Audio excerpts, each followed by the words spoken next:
Madame la gouverneure générale, bonjour. Bonjour. Merci de nous recevoir. Vous nous recevez justement ici à Rideau Hall. Il est un peu après 10 heures du matin. On s'est inséré dans votre horaire qu'on imagine chargé. Je me demandais, est-ce qu'il y a une journée typique du gouverneur général? À quoi ressemblent vos journées? Il n'y a pas de journée typique et c'est drôle parce que dans mon ancienne position comme astronaute, on posait souvent la question « Quelle est la journée typique de l'astronaute? » Puis il n'y a pas de bonne réponse à ça. Ce sont des journées fort occupées. Lorsqu'on est en voyage, et on l'est souvent, les journées sont remplies du matin au soir parce qu'on veut maximiser notre temps avec, à la rencontre des Canadiens et en représentation lorsque le gouvernement nous demande. Mais ici, à Rideau Hall, on a beaucoup de planification à faire, surtout en une première année. Une année de transition, une année où les équipes se sont formées et où on a étayé nos objectifs et on a commencé à bâtir ce qu'on veut faire dans les prochaines années. Mardi prochain, le 2 octobre, ça va faire un an exactement que vous avez été installé dans le poste. Quel bilan vous faites de votre première année à titre de gouverneur général du Canada? Personnellement, je suis vraiment très fière. D'abord, pour moi, c'est un honneur, un privilège de servir les Canadiens en tant que gouverneur général. Je prends ce rôle et les responsabilités qui viennent avec très au sérieux. Je l'ai dit aux équipes régulièrement, mais je l'ai encore mentionné hier lorsqu'on ouvrait la campagne de charité en milieu de travail. C'est mon privilège de faire partie de leur équipe. Puis il y a une équipe formidable ici. Nous avons des responsabilités en gouvernance pour faire avancer les affaires du gouvernement. Nous avons des responsabilités de représentation. Nous avons beaucoup de plaisir à rencontrer des Canadiennes d'un océan à l'autre et de les mettre en valeur, de les honorer et de les servir aussi. Donc, pour nous, l'année qui s'est passée, c'était l'année de transition. On est arrivé.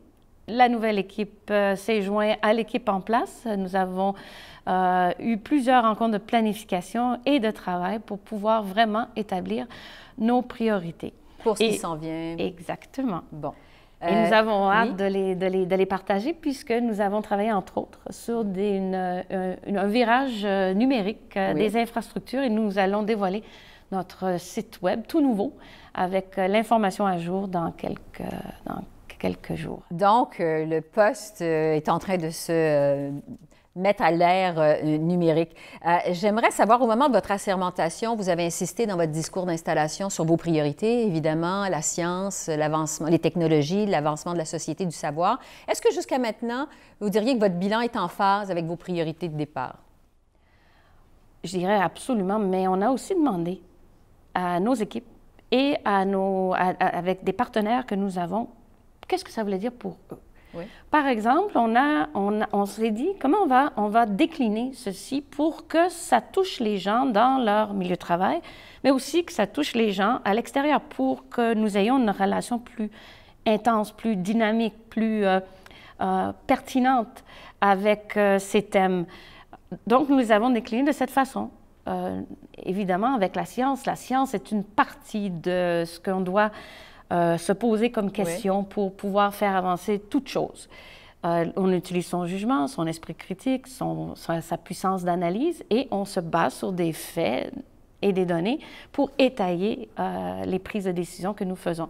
Alors, nous avons demandé, qu'est-ce que ça veut dire pour vous poser des questions, d'utiliser votre esprit critique? Pour moi, le travail d'équipe est primordial. On ne peut rien faire seul. On ne peut qu'avancer avec nos partenaires puis avec les gens avec qui on travaille. Donc, ça veut dire quoi pour vous, cette collaboration? Pour faire construire des ponts, pour tendre la main. Qu'est-ce que ça veut dire pour vous? Puis nous, comment peut-on le prendre avec nous? Et finalement, puisque je suis un peu... j'aime beaucoup me tenir en forme, puis faire de l'activité et bouger. Nous avons un thème de être bien dans sa peau. Qu'est-ce que ça veut dire pour vous? Et on va essayer de travailler avec vous. Et on a lancé une nouvelle initiative. On l'a lancée il y a déjà quelques semaines, qu'on appelle le GG Active, où lorsqu'on visite une ville ou une communauté partout au Canada, on fait une activité physique. Et cette activité physique, on invite la population à venir la faire avec nous, puis c'est une façon d'échanger. Histoire d'inciter les gens à bouger un peu. J'aimerais maintenant revenir à la fonction et par rapport à vous, votre adaptation. Vous le disiez tout à l'heure, vous avez rencontré des Canadiens d'un océan à l'autre. On imagine que, bon... Et à l'autre. Tuktoyaktuk, jusqu'à l'océan Arctique. Donc, c'est important de le mentionner. Vous avez rencontré des soldats canadiens en sol canadien à l'étranger. Vous avez reçu des dignitaires, vous avez prononcé des discours. Donc, un horaire très chargé. Est-ce que vous avez eu l'impression d'y perdre un peu de votre liberté en devenant gouverneur général du Canada? Une fonction comme celle-ci demande un engagement complet. Oui. Il n'y a pas deux poids, deux mesures. Il faut aller de l'avant avec les demandes. Il y a certaines responsabilités qui sont absolument primordiales. Celle de gouvernance, celle d'entériner les affaires du gouvernement, de signer les décrets, d'assermenter les projets de loi, d'assermenter les cabinets. Ce sont des responsabilités qui doivent s'effectuer et s'effectuer lorsque le gouvernement l'exige. Et ceci, pour moi, n'est pas négociable. Donc, vous vous êtes investi à 100 évidemment dans la tâche. Vous l'avez pris comme elle est venue, finalement. Tout à fait, oui. Mais très similaire. Lorsque je suis arrivée à Houston comme astronaute à la NASA, je n'avais pas été astronaute auparavant. Je suis arrivée dans un nouvel emploi. Il a fallu qu'on apprenne. D'ailleurs, les astronautes, lorsqu'on arrive, on en a pour 2 ans avant d'être un astronaute certifié, puisqu'il y a tellement d'apprentissage à faire dans tout emploi, toute nouvelle fonction. Il faut passer à travers une certaine adaptation. Ici, les équipes sont tellement aguerries que cette adaptation se fait au fur et à mesure, mais c'est sûr qu'on doit s'investir complètement. Et j'imagine s'ajuster un peu aussi parce que la fonction de gouverneur général, c'en est une qui est évidemment hautement symbolique, protocolaire, ça amène son lot d'activités officielles, d'organisation, de logistique. Est-ce que c'est difficile? Est-ce que ça a été difficile pour vous de vous adapter à ça?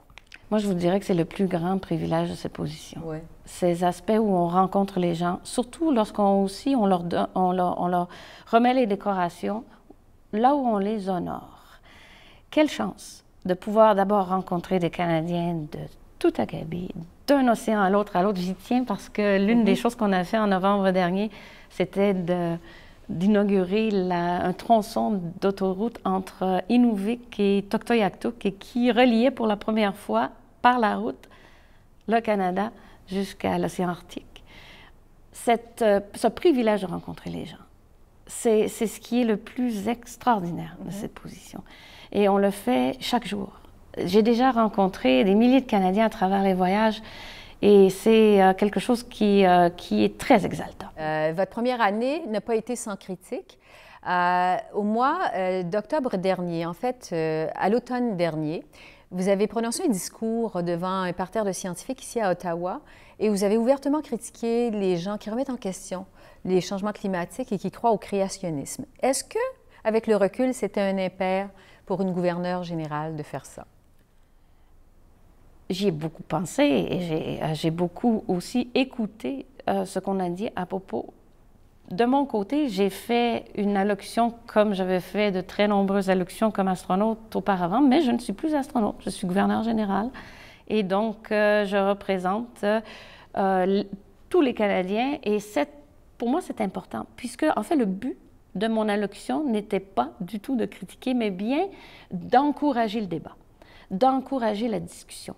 Une démocratie, une société de savoir, une société tout court est beaucoup mieux avec un débat, avec une possibilité d'émettre de nombreuses opinions, mais aussi de les baser avec des faits et des données qui éclairent notre jugement et notre prise de décision. En fait, je vous pose la question parce que vous êtes reconnue comme étant une femme forte, une femme de caractère, qui est un esprit libre, qui n'a pas la langue de bois.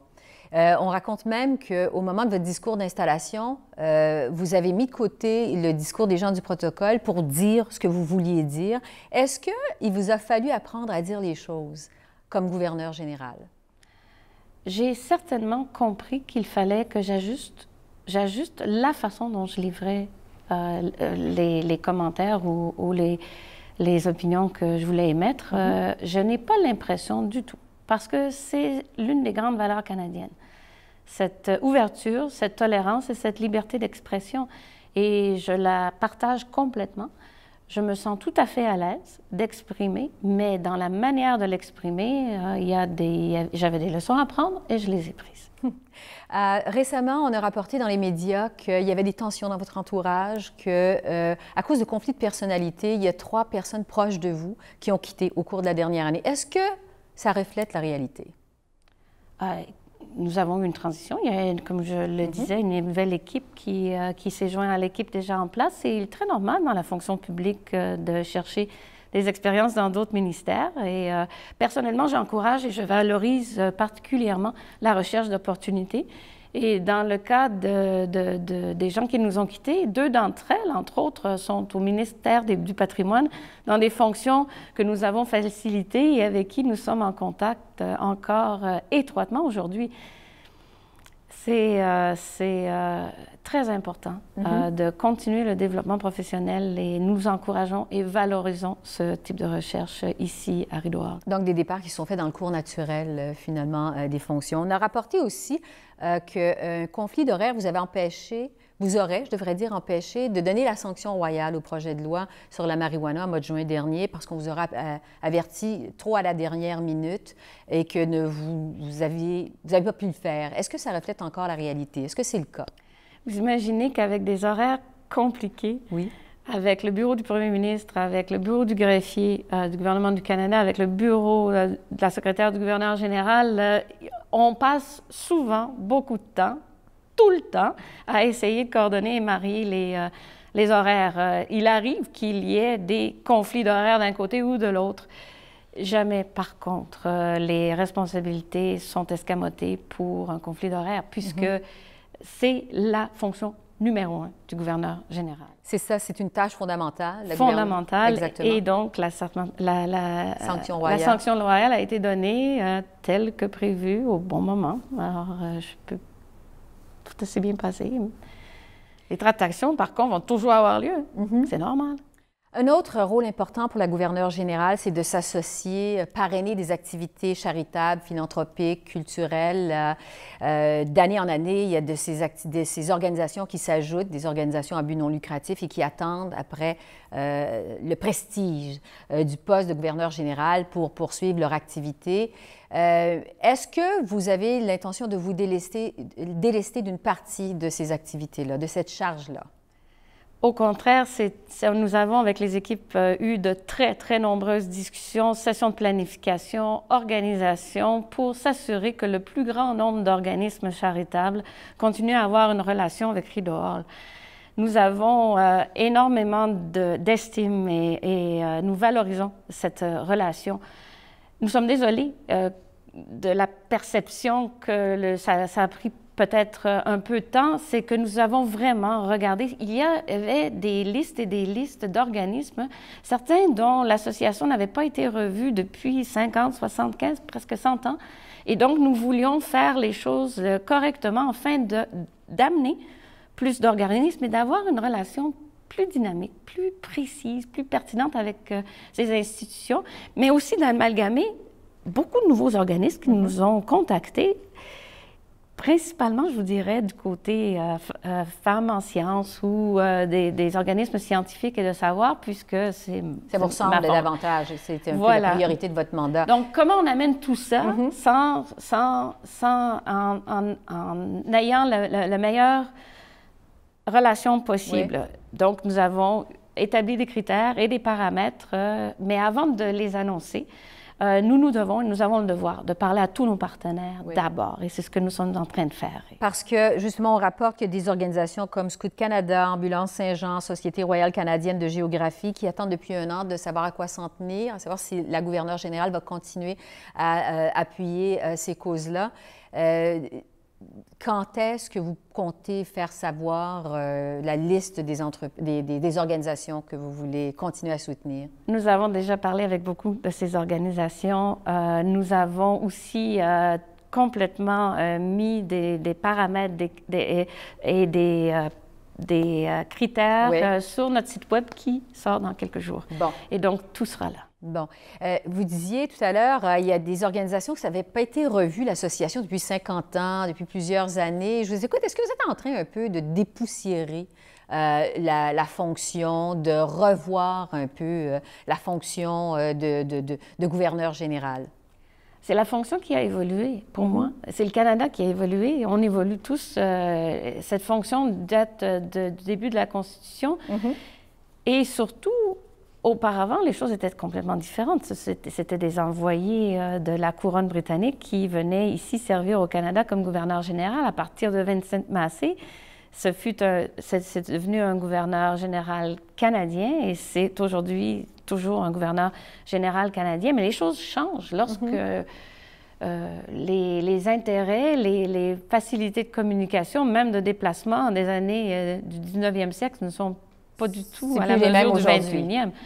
Je pense que c'est toujours une bonne chose pour une institution de revoir ses procédures, de revoir ses interactions pour ouvrir encore plus cette possibilité à plus de monde. On est très inclusif, c'est notre rôle. Vous dites revoir donc ces procédures. On dit aussi que vous peut-être remettez en question certaines coutumes et conventions, comme par exemple que vous aimeriez avoir votre mot à dire dans la liste des récipiendaires de l'Ordre du Canada. Règle générale, c'est un comité qui vous soumet sa liste, mais vous aimeriez avoir votre mot à dire. Est-ce que c'est le cas? Vous savez, j'ai toujours mis beaucoup de discipline, beaucoup de rigueur dans mon travail. C'est ce qui m'a permis de mériter des sièges dans un véhicule spatial et des valeurs éthiques qui, pour moi, sont très importantes. Ce n'est pas à une personne de décider qui, comment. C'est un processus bien étayé. C'est un processus qui peut être regardé de l'extérieur.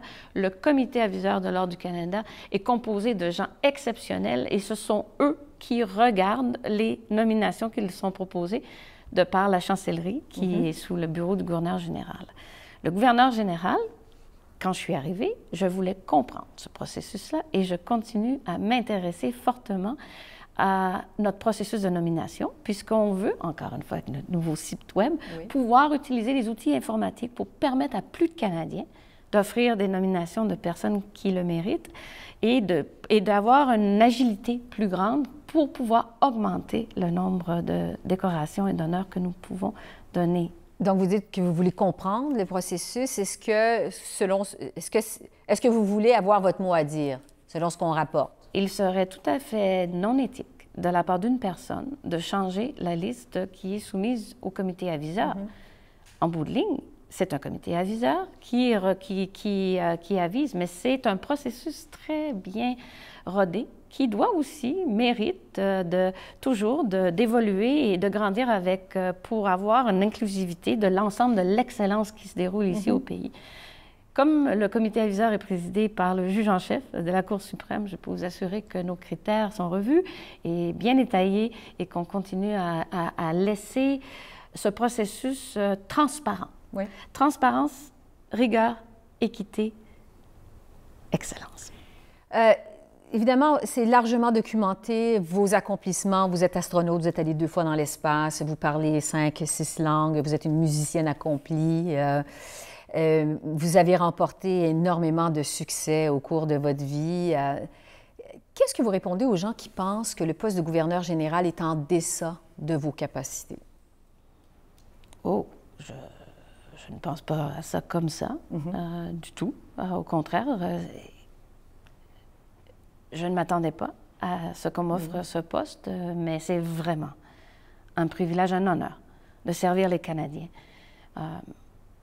Pour moi, c'est avec une grande humilité que j'ai pris ce poste, avec conviction qu'il est important de servir son pays. Lorsque le pays demande de servir, il n'y a qu'une réponse. Oui, parce qu'il y a des gens qui pensent, il y a encore des Canadiens qui pensent aujourd'hui que le poste de gouverneur général, ça se résume à couper des rubans, serrer des mains, remettre des médailles. Comment vous réagissez à ça? On a fait cet exercice avec les gens du bureau, surtout beaucoup de nos équipes. On a des membres de ces équipes qui sont ici avec nous depuis très longtemps. Et on a sorti, lors de notre session il y a quelques mois, 4 mots qui représentent vraiment le travail du gouverneur général. Honorer, les Canadiens. Nous sommes à la tête du système national de décoration à travers la chancellerie et nous avons des décorations qui sont décidées avec une manière transparente et avec des critères très précis et des comités qui décident de qui les reçoivent. Représenter les Canadiens ici au Canada à travers le pays, mais aussi à l'étranger au nom du gouvernement lorsque le gouvernement nous en fait la demande. Mettre en valeur, c'est une des parties que j'aime beaucoup, mettre en valeur tout ce qui se fait au pays. L'excellence des gens, l'excellence dans les initiatives, leur bénévolat, leur générosité, leur ouverture, ça fait partie des tâches du gouverneur général, et la plus fondamentale, et qui, elle, ne doit pas être... qui prime surtout, c'est de servir. Servir les affaires du gouvernement et la gouvernance du pays. Et visiblement, c'est un grand privilège pour vous de le faire. Quand on est gouverneur général, on est scruté à la loupe par les médias, tout est étalé, alors que vous, on le sait, vous protégez farouchement votre vie privée. Comment composez-vous avec ça? De la même manière que je l'ai fait depuis plus de 25 ans, comme astronaute. Ça fait partie de la vie publique. C'est sûr que ce rôle est beaucoup plus scruté et que je l'étais comme astronaute. Et puis, pour moi, c'est important. Je suis mère de famille et je suis un parent aussi. Et je pense que c'est une très belle évolution de nos jours que d'être parent et d'occuper une position dans la gouvernance d'un pays est tout à fait compatible. On a vu la première ministre de Nouvelle-Zélande qui a accouché et qui est retournée faire ses fonctions de première ministre. Très rapidement après, oui. Je suis mère de famille et c'est important. Alors, dans mon horaire, il y a des rencontres de parents à l'école, il y a des sorties, il y a des aspects qui font avec cette autre tâche. Alors, peut-être, oui, honorer, représenter, mettre en valeur, servir. Et rester mère de famille. Quand on est gouverneur général, il y a beaucoup de sécurité autour de nous. On est protégé par la GRC 24 heures sur 24. On doit les informer de nos allées et venues. Est-ce que c'est une tâche que vous trouvez, en fait, une situation que vous trouvez difficile ou si vous vous êtes bien adapté à la sécurité autour de vous? Dans toute situation, il y a une adaptation. Et avec la Gendarmerie royale du Canada, je peux vous assurer qu'ils sont au courant de tous les déplacements des dignitaires dont ils ont la responsabilité en tout temps. Y compris vous. Absolument. Cette relation, par contre, est excellente. J'ai entièrement confiance et j'ai beaucoup d'estime pour le professionnalisme des agents qui travaillent avec nous parce qu'ils sont vraiment avec nous tout le temps, à toute heure du jour. Et c'est une relation qui est très importante puisqu'on ne sait jamais lorsqu'il peut y avoir une alerte ou un problème. Ce qui est intéressant, c'est que cette relation est dynamique aussi. Il y a des fonctions très, très, très formelles lorsqu'on va, par exemple, dans un voyage d'État à l'étranger.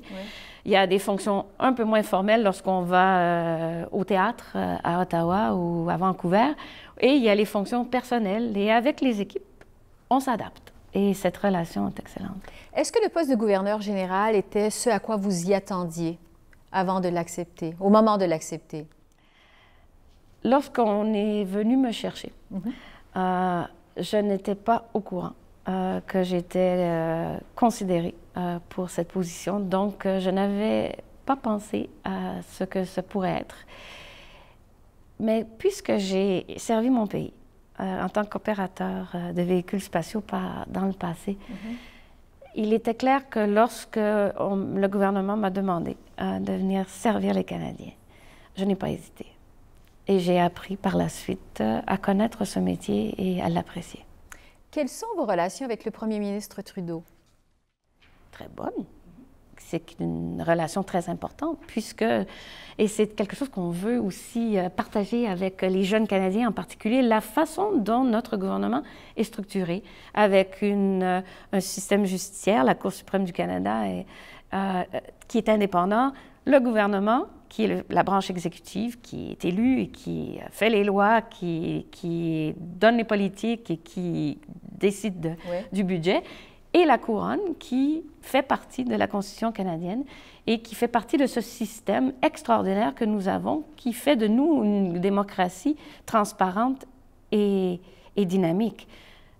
2 chambres, un système électoral bien rodé, des partis politiques multiples, le droit à l'expression et une presse libre et indépendante.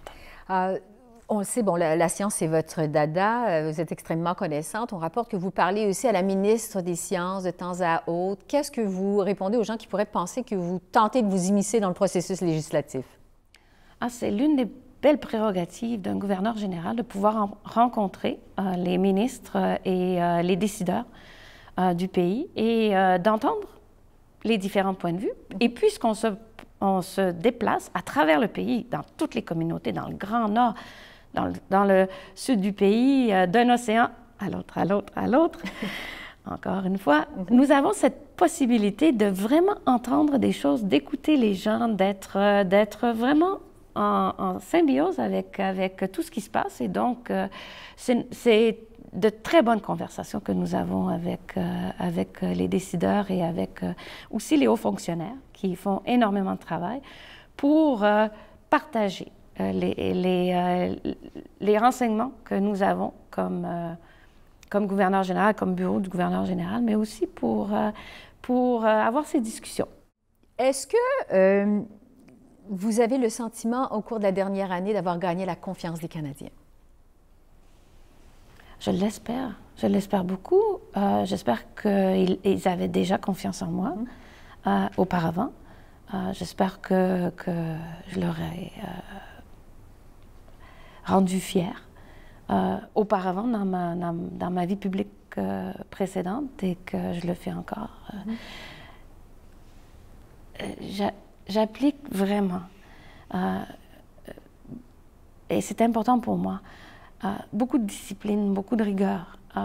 Pour moi, les valeurs éthiques sont très importantes, la transparence, l'ouverture, la tolérance, mais encore plus important, le travail d'équipe. Écouter, entendre, évoluer, c'est quelque chose qu'on fait tous les jours. Donc pour moi, c'est ainsi que je me conduis et que j'espère pouvoir continuer à servir dans les années qui viennent. Je termine là-dessus. Quels sont vos objectifs pour la prochaine année de votre mandat ou la suite de votre mandat? Nous avons beaucoup d'intérêt. Nous allons ouvrir notre nouveau site web dans quelques jours, dans lequel, d'abord, les informations vont être à jour sur nos activités de l'année dernière. Nous allons faire notre bilan, mais nous allons aussi ouvrir nos nouvelles initiatives et l'une d'entre elles en particulier, personnellement, m'interpelle beaucoup. On l'a appelée EGG pour GG électronique, mais nous voulons offrir la possibilité à des communautés, mais surtout aux jeunes dans les écoles, de nous contacter et d'avoir une conversation, une téléconférence, Skype ou autre, avec nous pour poser des questions. Puis on va travailler avec les écoles, on va demander aux écoles de s'inscrire avec nous pour parler de qu'est-ce que ça fait un gouverneur général, comment sommes-nous structurés ici en gouvernance de ce pays. Puis ensuite, on va laisser les jeunes poser les questions qu'ils voudront bien poser. Puis j'espère bien que de temps en temps, je vais avoir des gens avec moi qui vont le faire aussi pour pouvoir répondre. On fait un pilote cette semaine et on a beaucoup travaillé sur ce concept pour aller expliquer que fait le bureau du gouverneur général et que fait notre structure de gouvernance. On va le faire non seulement en se déplaçant à la rencontre des Canadiens, mais on va le faire de manière électronique. Donc, vous êtes en train de rapprocher le poste de gouverneur général de la population canadienne. Puis on l'espère des jeunes personnes qui étudient à l'école sur la Constitution canadienne. Merci beaucoup, Madame la gouverneure générale. Merci de nous avoir reçus. Merci.